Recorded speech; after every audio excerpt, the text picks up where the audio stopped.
Hear now the word of the Lord. When he had gone out, Jesus said, "Now the Son of Man has been glorified, and God has been glorified in him. If God has been glorified in him, God will also glorify him in himself, and will glorify him at once. Little children, I am with you only a little longer. You will look for me, and as I said to the Jews, so now I say to you, where I am going, you cannot come. I give you a new commandment, that you love one another. Just as I have loved you, you should also love one another. By this, everyone will know that you are my disciples, if you have love for one another." The word of God for the people of God. Thanks be to God. You may be seated.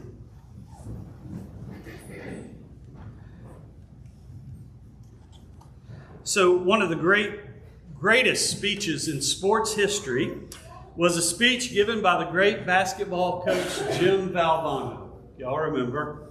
And so ESPN was honoring Jim Valvano in the early 90s and honoring his achievements.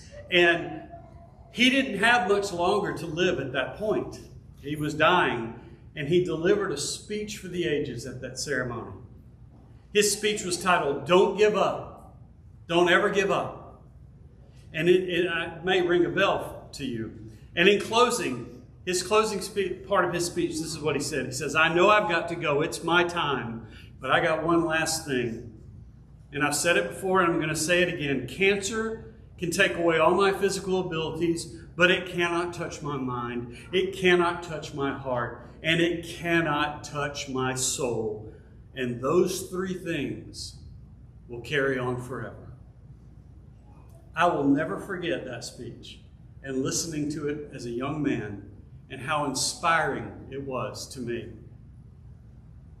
If Jim Valvano had given that speech while he was fully healthy with no death in sight, it still would have been a great speech. It still would have been important to hear. But the power of that speech, what makes that speech endure as long as it has, is that he was speaking from the kind of conviction and the kind of clarity that you only get when your time on earth is short. He was looking at life at that point from a different perspective. What he said on that night was real, it was the truth. And we more readily believe it because we know that when someone is dying, there is no longer need to pretend. When you're dying, what's most important in life stares at you straight in the face every remaining day. And we pay more attention to the words of the dying, do we not? When someone's dying, they have a clarity about them. They know their time is near. They put things in perspective, realizing what is most important. And it's good to pay attention to what the dying say. Wise words come from the dying. And you don't always get that kind of clarity when you're in the middle of life, every day trying to manage the demands and the anxieties of life. You become preoccupied with the stress of just trying to make it through each day. You're not thinking about your death most days. Every day, we are dealing with all kinds of normal life things that distract us from the most important things. But for people who are dying, the important things are in your face. And today, in this gospel reading, we have a very similar situation. Jesus is preparing to die. He says, "Little children, I'm only going to be with you a little bit longer, and you can't come with me." Jesus, knowing he was going to die, he does what most dying people desire to do. He spends as much time as he can with those closest to him. In John chapters 13 through 17, Jesus spends his remaining time on this earth with his closest friends. He has a final meal with them. He washes their feet. He serves and loves even the one who will betray him, even the one who will deny him 3 times. And then he gives them some final words before he is arrested. He comforts them with his words. He warns them about the dangers they're going to face. He encourages them. But the heart of what Jesus says to them in chapters 13 through 17 is what he says in our reading today. Love one another. Love one another is the heart of Jesus' dying speech to his disciples. And there is a powerful simplicity to that message. It's just like the simplicity of Jim Valvano's message. It puts everything in perspective. It may be the very same thing I would say to my family if I were dying. It is wise counsel. Love one another is the most important thing. Put aside your petty squabbling. Put your wounds in the past. Never mind your political or theological disagreements. Those things don't matter to a dying man. Just love each other. Just love each other. And we are wise not to look past these wise words of Jesus like it's some overused and over-preached ideal. Not another sermon again on love, But we dismiss these words at our own peril. Jesus says it's a new commandment. He says, so what's new about love one another? It doesn't seem very new to us. We've heard it so many times. It's not new to the Old Testament. Love of God and neighbor is the greatest commandment. Jesus even told the disciples, love your enemies. What is new about love one another? There are two things that are new about this. The first thing, Jesus is not saying love one another to the whole world here. He is giving this instruction to his disciples only. Jesus' message today is not directed at everyone in the world at this moment.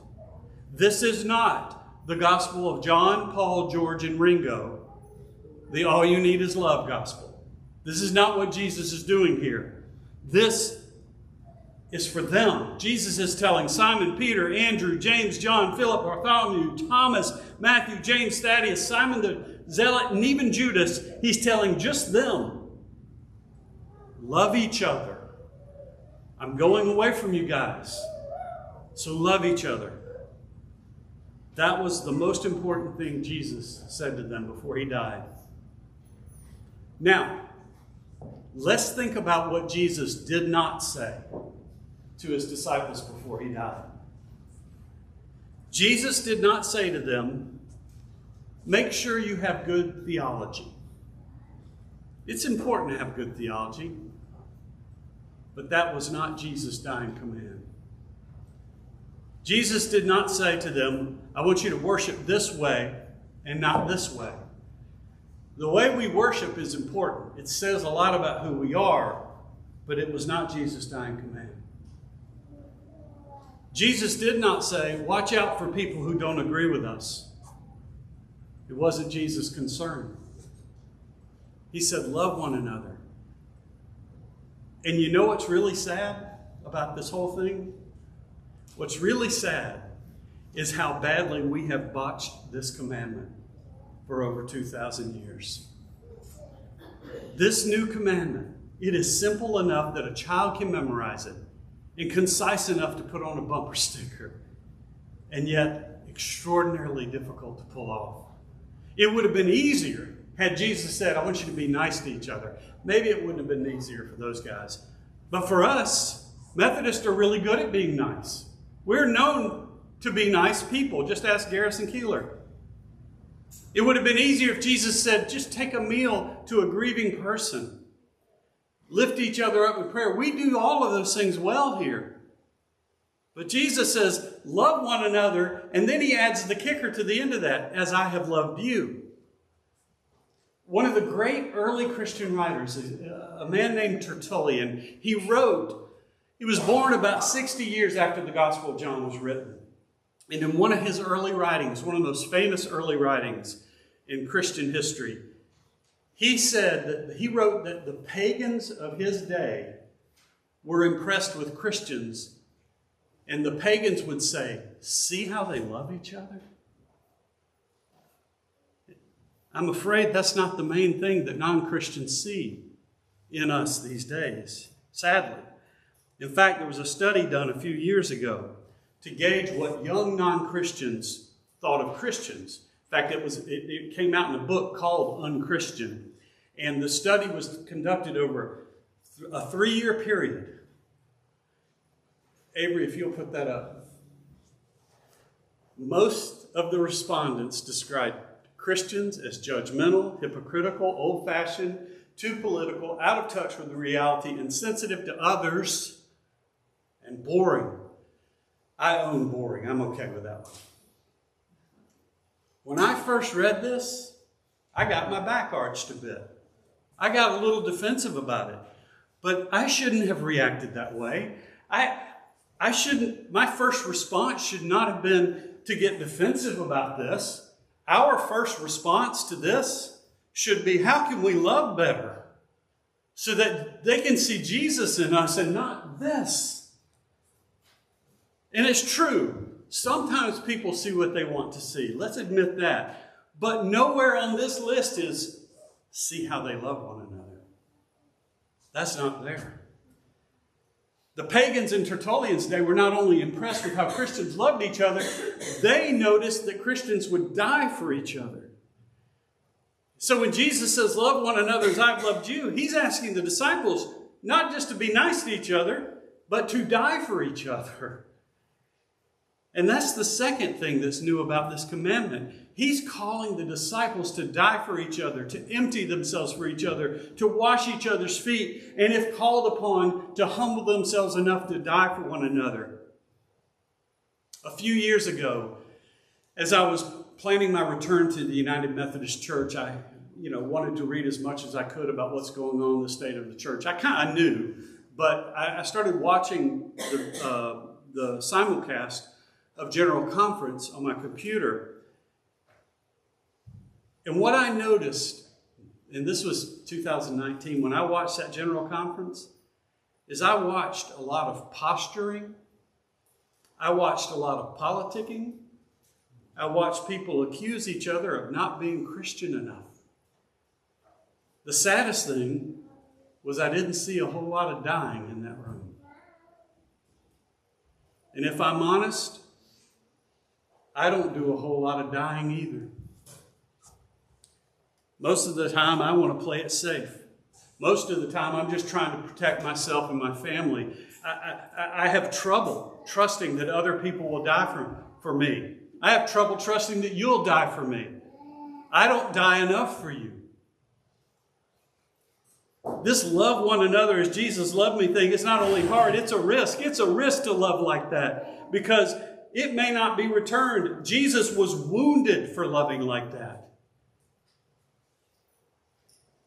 But you know what's interesting to me about this whole series where Jesus spends his last days with just his disciples? He didn't spend his last time with his blood family. We don't have any record that he spent his last remaining time. He spent it with his new family, his disciples. And you know what I think that says to us? In the church, blood is not thicker than water. In the church, water is thicker than blood. The waters of baptism unite us in a bond that doesn't end in this life.